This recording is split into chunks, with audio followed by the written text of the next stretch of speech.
Good morning বন্ধুরা, সুন্দর সকালের শুভেচ্ছা জানিয়ে প্রথমেই ঢুকে পড়লাম আজকে বাসি কাজটা সেরে কিচেনে। তো যাই হোক, আমাদের রান্নাঘরটা তো মেয়েদের কাছে সবার আগে, তাই না? ঘর সংসারের মধ্যে রান্নাঘরটাই কিন্তু মেয়েদের কাছে সবার আগে। তো যাই হোক, প্রথমেই বলে নিই যে আমার রান্নাঘরের মধ্যেই যে রান্না করছি, সকাল সকাল উঠে অনেকক্ষণ আগে উঠে প্রায় রান্না অর্ধেকটা হয়ে গেছে, কিছুটা বাকি আছে। মানে কঠিন কঠিন রান্নাটা পরে দিয়ে করব, সহজ সহজগুলো আগে করে ফেলেছি আর কি। তো ডাল করতে গিয়ে না সাইডে টাইডে একটু পড়েছে, তো তোমরা কিছু কিন্তু মনে করো না, ঠিক আছে? ওগুলো আমি পরে দিয়ে পরিষ্কার করে ফেলবো। তো যাই হোক, সকাল সকাল উঠে গেছি। ছেলের আজকে স্কুল না থাকাও কিন্তু আজকে যেহেতু রবীন্দ্র জয়ন্তী, 25শে বৈশাখ, তোমাদেরকেও জানাই 25শে বৈশাখের অনেক অনেক ভালোবাসার শুভেচ্ছা। প্রত্যেকটা স্কুল কলেজেই প্রোগ্রাম হচ্ছে, সাংস্কৃতিক অনুষ্ঠান, সেটা আমরা প্রত্যেকেই জানি।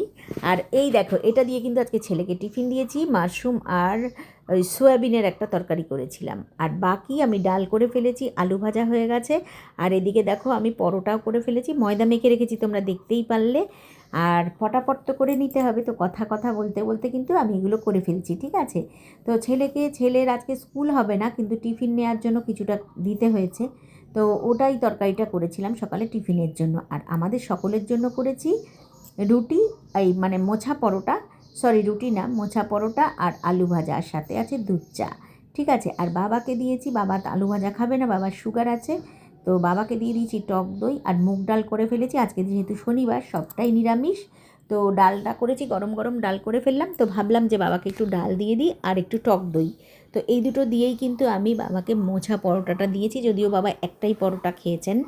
তো যাই হোক, এই পরোটাগুলো কিন্তু বন্ধুরা একদম সময় লাগে না, আমার কাছে তো খুব ইজি লাগে। মানে রুটি করার থেকে এই পরোটাগুলো করাটা খুব সহজ। কিন্তু আজকে দেখো দেখো পরোটার শেপগুলো কী। আর এই পরোটার মধ্যে আমি জোয়ান দিয়েছি আর কালো জিরে দিয়েছি। কালো জিরে আমাদের মুখের টেস্ট বাড়াতে সাহায্য করে, মুখে রুচি আনতে সাহায্য করে। সর্দি কাশিতে কালো জিরে কিন্তু খুবই উপকারী একটা মশলা। আর জোয়ান আছে এর মধ্যে, আজওয়াইন দেয়া আছে, আজওয়াইন তো হজম করতে সাহায্য করে, তোমরা সেটা প্রত্যেকেই জানো, আমরা সবাই জানি। আজওয়াইন কিন্তু আরও অনেক কাজে লাগে। তো যাই হোক, সেটার একটা মশলা এটা, তো আমরা এটা মশলা হিসেবেও ব্যবহার করি, খালি মুখেও খেয়ে থাকি। তো আবার গ্যাস অম্বল হলেও কিন্তু একটু আজওয়াইন হাতে নিয়ে তার সাথে সামান্য একটু বিট লবণ মিশিয়ে চাবিয়ে খেয়ে যদি আমরা জল খেয়ে নিই, তাহলেও কিন্তু গ্যাসের খুবই উপকার, সাথে সাথে কিন্তু মানে গ্যাসটা নিরাময় হয়। আর সাধারণ রাজস্থানি কিছু খাবার আছে যেমন খাড্ডি, এগুলোতে লাগে একদম।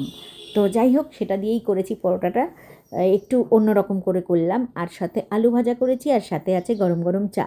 তো দাঁড়াও, আজকে কিন্তু পরোটার শেপগুলো বিশেষ একটা ভালো হয়নি বন্ধুরা, কি বলবো, সব সময় তো সব কিছু ভালো হয় না। আজকে একটু মানে ময়দাটা যখন আমি মেখেছি, তোমরা দেখবে আমি ময়দাটা মাখার সময়, ময়দাটা যেদিনকে একদম সফট হয়েছে ঠিকই, কিন্তু ওটাকে আরেকটু গুছাতে হতো, মানে কি, একটু ওপরটা একটু প্লেন করতে হতো, ময়দাটা মাখাটা একটু এবড়ো খেবড়ো, এক কথায় ময়দাটা আরেকটু সফট করে ভাবে মাখতে হতো আর কি। তো যাই হোক, ময়দাটা আজকে একটু তাড়াহুড়ো করে মেখেছি, আর একটু মাখাটা আমার কম হয়েছে, এটা আমার একটা ভুল হয়ে গেছে। তো যাই হোক, আর একটু ভালো করে মাখলে হয়তো পরোটা উন্নত মানের হতো দেখতে। তো এরকম মাঝে সাঝে একটু হতেই পারে, তাই না? তো যাই হোক, একটু খাবারটা খেয়ে নিই, দাঁড়াও আমি মুখে দিয়ে নিই। এই যে পরোটা আর আলু ভাজাটা ছিঁড়ে মুখে দিলাম, ভালোই হয়েছে খেতে, খুব ভালো হয়েছে। একটু নুনটা আলু ভাজাতে কম ছিল, সাথে একটু চা খেলাম, ম্যানেজ হয়ে গেছে ওটা, ঠিক আছে? নেক্সটের চাটা কিন্তু খাওয়ার সময় একটু গরম গরম মুখে পড়ে গেছিলো। টাটা বন্ধুরা, নেক্সট কোনো আরেকটা ভিডিওতে দেখা হচ্ছে তোমাদের সাথে অবশ্যই। আর কেমন লাগলো ব্রেকফাস্টটা অবশ্যই কমেন্টে জানিও।